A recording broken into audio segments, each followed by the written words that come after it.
ও রামদেবপুর এলাকার মানুষেরা, মাদ্রাসার কোন ছাত্র দেখলে, আলেম উলামা দেখলে তালিবে ইলমদেরকে ভালোবাসবেন। আপনার ঘরে আল্লাহ রাব্বুল আলামিন ঈমানের ফুল ফুটাবে। আপনার ঘরে আল্লাহ রাব্বুল আলামিন উলামায়ে কেরাম তৈরি করে দিবে। আলেমদেরকে যদি ভালোবাসতে না পারেন, আলেমদের মহব্বত যদি দিলের ভিতরে না থাকেন, মনে রাখবেন আপনার ঘরের ভিতরে কখনো আলেম আসবে না। নাউজুবিল্লাহ। হযরত আসিয়া আলাইহিস সালাম ঈমান আনেন তখন চিনেও না। মুসা নবীর সিন্দুকটা বেশি আসলো তার বাড়ির সামনে, খুলে দিকে ফুটফুটে বাচ্চাকে স্বামীকে বললেন, স্বামী গো, আসা আইয়ান ফানা আও নাত্তাখিদাহু ওয়ালাদা, এই সন্তানটা ভবিষ্যতে আমাদের উপকার করবে, কিংবা আমরা তারে আমাদের সন্তান হিসেবে গ্রহণ করব, যেহেতু আমাদের কোনো সন্তান নাই। কুররাতু আইনিন লি ওয়ালাক, আমার এবং তোমার দুইজনের চক্ষু শীতলতা। 20 নম্বর পারা সূরা কাসাস 4 নম্বর 5 নম্বর পৃষ্ঠার মধ্যে বিস্তারিতভাবে রব্বুল আলামিন ঘটনাগুলো উল্লেখ করেছেন। হযরত মুসা আলাইহিস সালাতু ওয়াস সালাম যখন নবী হলেন, হযরত আসিয়া আলাইহিস সালাম তার উপর ঈমান আনলেন। এই খবর হঠাৎ করে ফেরাউনের কানে চলে গেল, আমার স্ত্রী ঈমান আনছে। সাথে সাথে স্ত্রী আসিয়াকে ফেরাউনের রাজ দরবারে তলব করলেন। রাজ দরবারে ডেকে বললেন, তুমি কাকে খোদা মানো বলো? আসিয়া বললেন, বুঝে গেছি, তুমি তো বুঝে ফেলেছো, আমি খোদা মানি আসমানের মালিক যিনি, জমিনের মালিক যিনি, সকলের সৃষ্টিকর্তা যিনি, তিনি বলেন আমার রব। কারণ বলে, আমাকে রাইকা আবার কারে রব মানো? আমি বললাম রব, এটা স্বীকার করো। তিনি বললেন, না, তুমি রব হতে পারো না, তুমি তো একজন মানুষ। রব তো তিনি, যিনি আসমান জমিন সৃষ্টি করেছেন। রব্বুল মাশরিকাইনি ওয়াল মাগরিবাইন, আসমান জমিন পূর্ব পশ্চিম সকল কিছুর মালিক যিনি, তিনি হলেন রব। ফেরাউন এই কথাগুলো বলার পর আসিয়ার উপর রাগ হয়ে গেলেন। আরে কি বলে, আমি হলাম রাজা, আমি হলাম খোদা, আমার স্ত্রী আমারে মানে না, এটা হতে পারে না। হামান কোথায় আছো, তাড়াতাড়ি আসো। হামানকে ডাকলেন রাজ দরবারে, সমস্ত মানুষের সম্মুখে হামানকে বললেন, এই আসিয়ার গায়ের থেকে সমস্ত কাপড়গুলো খুলে ফেলো। নাউজুবিল্লাহ। রাজ দরবারে মন্ত্রী পরিষদের সামনে আসিয়ার শরীর থেকে কাপড়গুলো খুলে ফেলা হলো। আসিয়া আলাইহিস সালাম রব্বুল আলামিনের দরবারে কাঁদতে শুরু করলেন, মালিক, তোমার উপর ঈমান এনেছি, তোমাকে রব বলে স্বীকার করেছি, আজকে ফেরাউন আমাকে শাস্তি দিচ্ছে, আল্লাহ তুমি আমারে হেফাজত করো, আমার সতীত্বটাকে তুমি রক্ষা করো, আমাকে তুমি বাঁচাও। ফেরাউন এবার জিজ্ঞাসা করলো, এখনো সময় আছে, বলো রবকে। আসিয়া বলে, রব আমার আল্লাহ। এবার ফেরাউন বলল, হামান, যাও বাবরচিখানা থেকে চাকু নিয়ে আসো। চাকু নিয়ে এসে এই আসিয়ার শরীরটাকে কেটে কেটে বিভিন্ন জায়গায় ক্ষত বিক্ষত করো। এই রাজ দরবারের সামনে রাজরানীর শরীরটাকে ক্ষত বিক্ষত করা হলো। আমার বন্ধুগণ, বালকেরা শুনবেন, অত্র এলাকার মা বোনেরা বালকেরা শুনবেন। আসিয়া আলাইহিস সালাম আজকে থেকে প্রায় ৫,৫০০ বছর আগের ঘটনা। আজকের ঘটনা না, এটা এত লম্বা সময়ের আগের ঘটনা। ওই ঘটনাটাকে রব্বুল আলামিন কোরআনে কারীমের মধ্যে কেন কাট করে তুলে দিলেন? এটা তো হাজার বছর আগের ঘটনা। এই ঘটনা কেন আনলেন, এটা বুঝার বিষয়। ঈমানি পরীক্ষার জন্য রব্বুল আলামিন এই ঘটনাটা গোটা পৃথিবীর নারী এবং পুরুষদের সামনে রাখছেন। সুবহানাল্লাহ। বাবরচিখানা থেকে চুরি আনা হলো, আসিয়ার শরীরটাকে বিভিন্ন জায়গায় কর্তন করা হলো। এরপরে সেখানে লবণ আর মরিচ মালিশ করা হলো। রাজ দরবারের মধ্যে সমস্ত উজির রাজীদের সামনে রাজার স্ত্রী রানীকে এরকম ভাবে শাস্তি দেয়। এরপরও আসিয়া বলে, আমি লা ইলাহা ইল্লাল্লাহ ছাড়ব না। ছোটবেলা আমরা গজল শুনতাম, ফেরাউন দিল কতই জ্বালা, শুনছেন কি আপনারা? আসিয়া বলে ইল্লাল্লাহ, আসিয়া বলে মরে যাব তবু ছাড়ব না ইল্লাল্লাহ, লা ইলাহা ইল্লাল্লাহ। যদি বলি লা ইলাহা ইল্লাল্লাহ, লা ইলাহা ইল্লাল্লাহ মুহাম্মাদুর রাসূলুল্লাহ। হযরত আসিয়া আলাইহিস সালাম রাজ দরবারের মধ্যে মানুষগুলোর সামনে এইভাবে একজন নারীকে কষ্ট দেওয়া হচ্ছে। তারিখে ইবনে খালদুন নামক কিতাবের মধ্যে লেখে, এই আসিয়া কে জানোনি? তোমরা জানোনি? বলে, আসিয়া সাধারণ কোনো মেয়ে ছিল না। তৎকালীন মিশরের ইতিহাস ছিল গোটা পৃথিবীর মধ্যে ঐতিহাসিক ইতিহাস। মিশরের ইতিহাস, মিশরের সভ্যতা পৃথিবীর প্রধানতম সভ্যতা, পৃথিবীর 4টা সভ্যতা, রোমানদের সভ্যতা, মিশরীয় সভ্যতা, ভারতীয় সভ্যতা, এই সমস্ত সভ্যতাগুলোর মধ্যে প্রধান সভ্যতা হলো এই মিশরীয় সভ্যতাগুলো। এই সভ্যতার যুগে গোটা মিশরকে চষে বেড়াইয়া ফেরাউন তার জন্য একটা স্ত্রীকে চুজ করলো। ওই স্ত্রী সাধারণ কোনো মেয়ে ছিল না, রূপে গুণে সব দিক দিয়ে ছিলেন তিনি মিশরের বিখ্যাত, মিশরের বিখ্যাত নারী। তার আজকে এই অবস্থা কিসের কারণে? কথা বলেন। ঈমানের কারণে। কিসের কারণে? ঈমানের কারণে। সাধারণ কোনো মেয়ে ছিল না। হযরত ইব্রাহিম আলাইহিস সালামের সন্তান ছিল কয়জন জানেন আপনারা? ইব্রাহিম নবী ছিলেন না একজন? কয়জন ছিল? চাচা তো একজন বলছে, আপনারা আরো দুইজন বলেন না? হ্যাঁ, দুইজন না? দুইজন জানি অনেকে। একজন তো হযরত ইসমাঈল আলাইহিস সালাম, কুরবানি করবার দিল, জবা করবার নিয়ে গেল। আরেকজন ছিল হযরত ইসহাক আলাইহিস সালাম। কয়জন? দুইজন।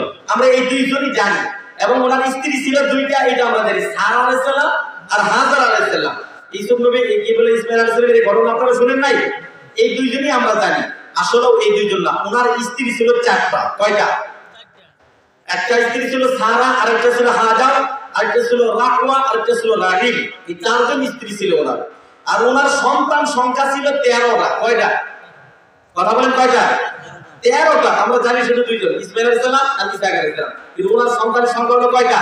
13টা। এগুলো বিস্তারিত ভাবে আছে, গোটা দুনিয়ার ইতিহাস এই কিতাবের মধ্যে লিখছে, এবং বিশুদ্ধ ইতিহাস। আল্লামা ইবনে খালদুন, যিনি সমাজ বিনির্মাণে বিশাল অবদান রেখেছেন, যার কথাগুলোকে বর্তমানে অক্সফোর্ড ভার্সিটিতে পর্যন্ত পড়ানো হয়, যার দর্শন সমাজবিধি নিয়ে মানুষ লেখাপড়া করে, ইবনে খালদুনের, ওই ইবনে খালদুনের ইতিহাস কিতাব, ঐতিহাসিক কিতাব তারিখ ইবনে খালদুনের মধ্যে বিস্তারিত লেখছেন। ইব্রাহিম আলাইহিস সালামের সন্তান ছিল 13টা। এই 13টা সন্তানের মধ্যে একটা সন্তানের নাম ছিল মাদিয়ান, আরেকটা সন্তানের নাম ছিল মাদাইন। ওই মাদিয়ান মাদাইন শহরগুলো মূলত এই ইব্রাহিম আলাইহিস সালামের সন্তানদের নামে নামকরণ হয়েছে। সুবহানাল্লাহ।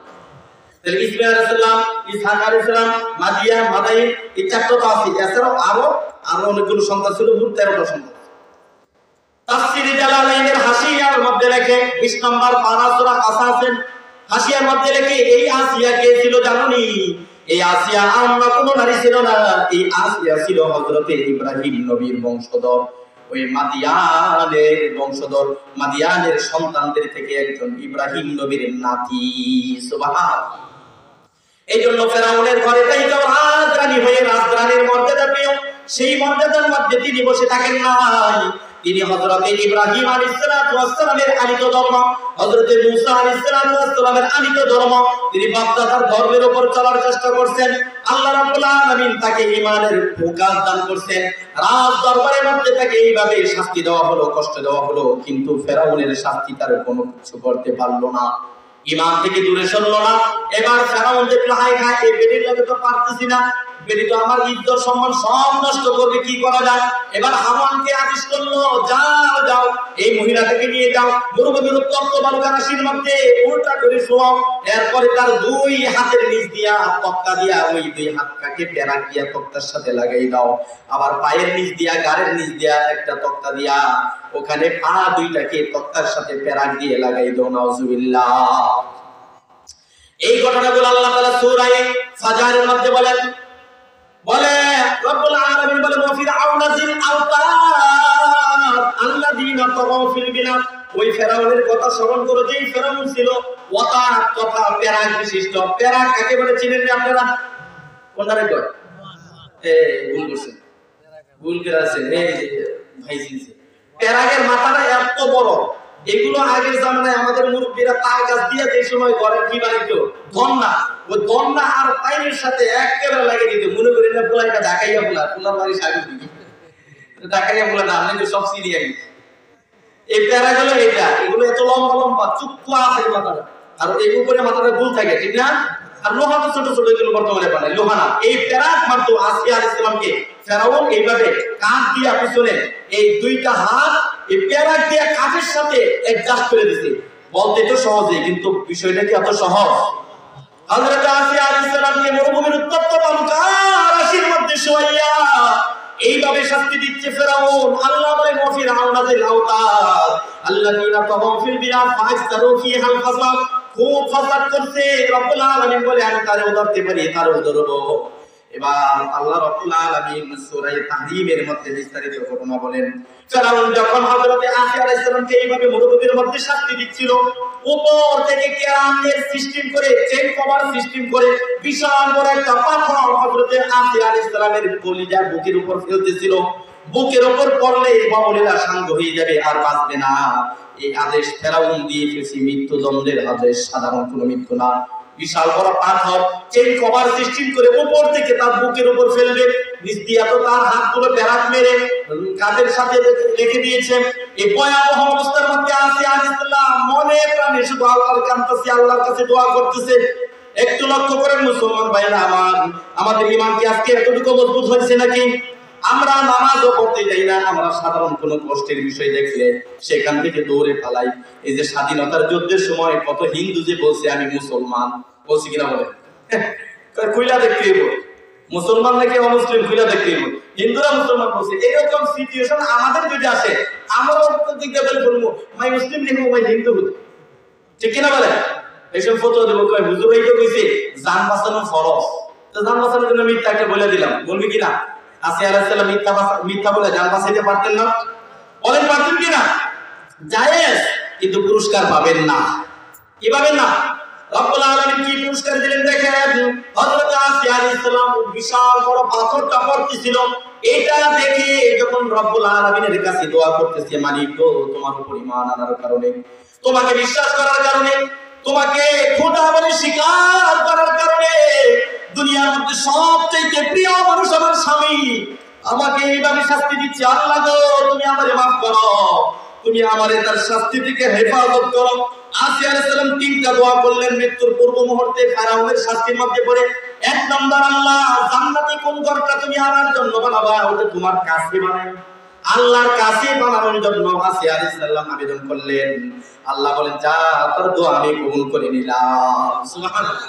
দুই নম্বর, ওয়ানাজ্জিনি মিন ফিরআউন, ফিরআউন থেকে আমাকে মুক্তি দাও। তিন নম্বর, ওয়ানাজ্জিনি মিনাল কওমিজ জালিমিন, জালিম সম্প্রদায় থেকে আমাকে মুক্তি দাও। তিনটা দোয়া হযরতে আসিয়া আলাইহিস সালাম করলেন।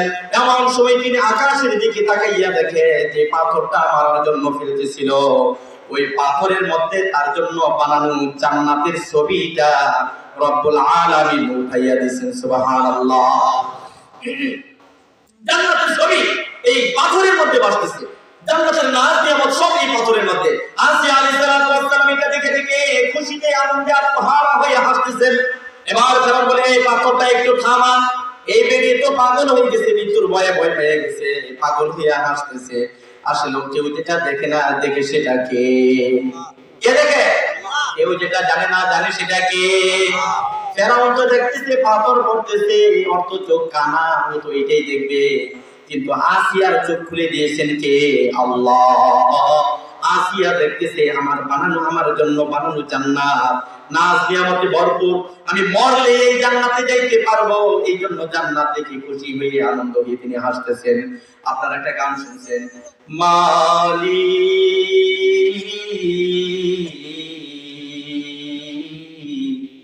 তুমি জান্নাতে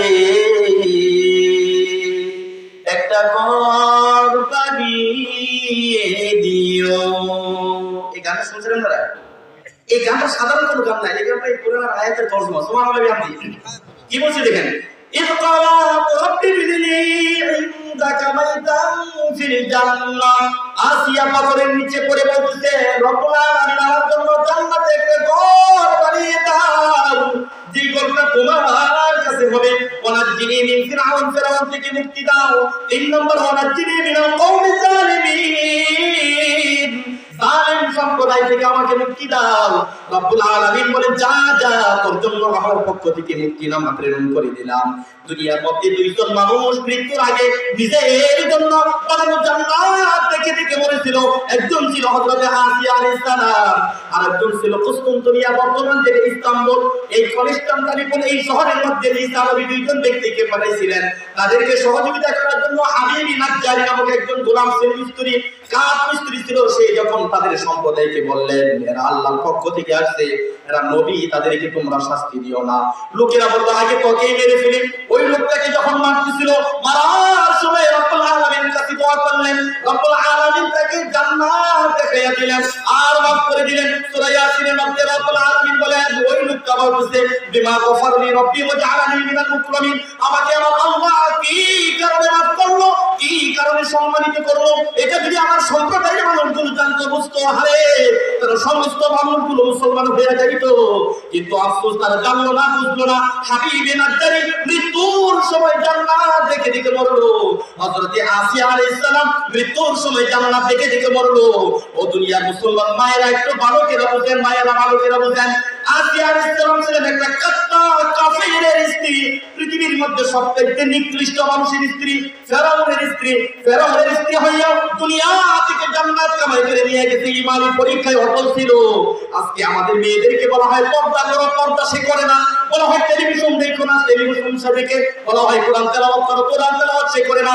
বলা হয় স্বামীর কথা বলো, স্বামীর কথা সে মানে না। বলা হয় মোবাইলে অন্য পুরুষের সাথে কথা বলে না, তবুও কথা বলে। বলা হয় টিকটক বানায় না, তবুও বানায়। বলে যদি এই নারীরা এই সমস্ত কর্মকাণ্ড থেকে বিরত থাকতে পারে, আল্লাহ রাব্বুল আলামিন হযরত আসিয়া আলাইহিস সালামের সাথে এই নারীগুলোকে জান্নাতে পৌঁছে দিবেন। চিল্লায়ে বলেন সুবহানাল্লাহ। আজকে আমাদের নারীরা সমস্যা, নারীরা হয় নাই, অথচ কোরআনে আল্লাহ তাআলা দিয়ে দিয়েছেন। আপনি আজীব হয়ে যাবেন। ফেরাউনের ঘটনা কি আমাদের নবীর আমলের ঘটনা? আমরা কথা বললে কেউ এই পাশে কবরস্থান দিকে এরকম করে নামরা জোরে কথা বলে নারায়ে তাকবীর, আল্লাহু আকবার। তো এটা ভাঙে। আসিয়া আলাইহিস সালামের ঘটনা সেই ফেরাউনের ঘটনা, মুসা নবীর জামানার ঘটনা, মিশরের ঘটনা, ইহুদিদের ঘটনা, বনি ইসরাইলের ঘটনা। ওই ঘটনা আল্লাহ কোরআনে কেন উঠাইলেন? কি দরকার এত? কি দরকার? বলে গোটা পৃথিবীর সমস্ত নারীদের জন্য মডেল বানিয়ে দিয়েছেন এই ঘটনাকে। আরে তোমাকে তো ওই রকম শাস্তি দেয় না। তোমার স্বামী কিন্তু ফেরাউন না, ঠিক কিনা বলেন? তোমার স্বামী কিন্তু ফেরাউন না, তোমার স্বামী কিন্তু মুসলিম, তোমার স্বামী কিন্তু নামাজিও। তুমি ওই নামাজি স্বামীর ঘরে থাইকা যদি নামাজ পড়তে না পারো, মনে করবা মা গো তোমার কপালটা পুড়ে গেছে, ঠিক কিনা? তোমার কপালটা পুড়ে গেছে। তুমি যদি নামাজি স্বামীকে, তোমার স্বামী নামাজি না মেনে নিলাম, তোমার স্বামীকে যদি তুমি নামাজি বানাইতে না পারো, তাইলে তোমার কপাল পুড়ছে, ঠিক কিনা বলেন? কারো কবরে কেউ যাবে না, কিন্তু স্বামী আর স্ত্রী পরস্পরের মধ্যে ভালোবাসা আছে না নাই? এত ভালোবাসো, এত সম্মান করো, এত কান্দো, এই স্বামী কিন্তু কিয়ামতের ময়দানে তোমারে চিনবে না, স্ত্রীও কিন্তু আপনারে চিনবে না যদি আপনি ঠিক না হন আর স্ত্রী ঠিক না হয়, ঠিক কিনা বলেন? ফেরাউনের বিয়াইটা বলছিল এই আসিয়ার সাথে, ফেরাউনের সাথে জান্নাতে যাবে না, অন্য মানুষের সাথে। মুসা নবীর সাথে সে জান্নাতে যাবে, আসিয়া ফেরাউনের সাথে থাকবে না, কারণ ফেরাউন তো জাহান্নামী। এই জন্য মুসলমান বন্ধুরা আমার, আমাদের মাদেরকে ঠিক করতে হবে। এটা কয় নাম্বার নারীর ঘটনা? 3 নাম্বার। কয় নাম্বার? আমার দিকে তাকান, কয় নাম্বার? 3 নাম্বার নারীর ঘটনা। 1 নাম্বার নূহ নবীর স্ত্রী, 2 নাম্বার লূত নবীর স্ত্রী, দুইটা জাহান্নামে গেছে, ঠিক কি না? 3 নাম্বার আসিয়া ফেরাউনের স্ত্রী, জান্নাতি না জাহান্নামী? ইমানের পরীক্ষা দিয়েছেন। আজকে আমাদের মা বোনরা এই পরীক্ষাগুলো আমাদেরকে দিতে হবে, ইমানের লেগে আমাদেরকে আগে বাড়তে হবে, ঠিক কিনা বলেন? হ্যাঁ, এই জন্য আমরা আমাদের মা বোনদেরকে সংশোধন করতে হবে। কে বলো আপনারটা? না মাইকের মধ্যে কি হলো?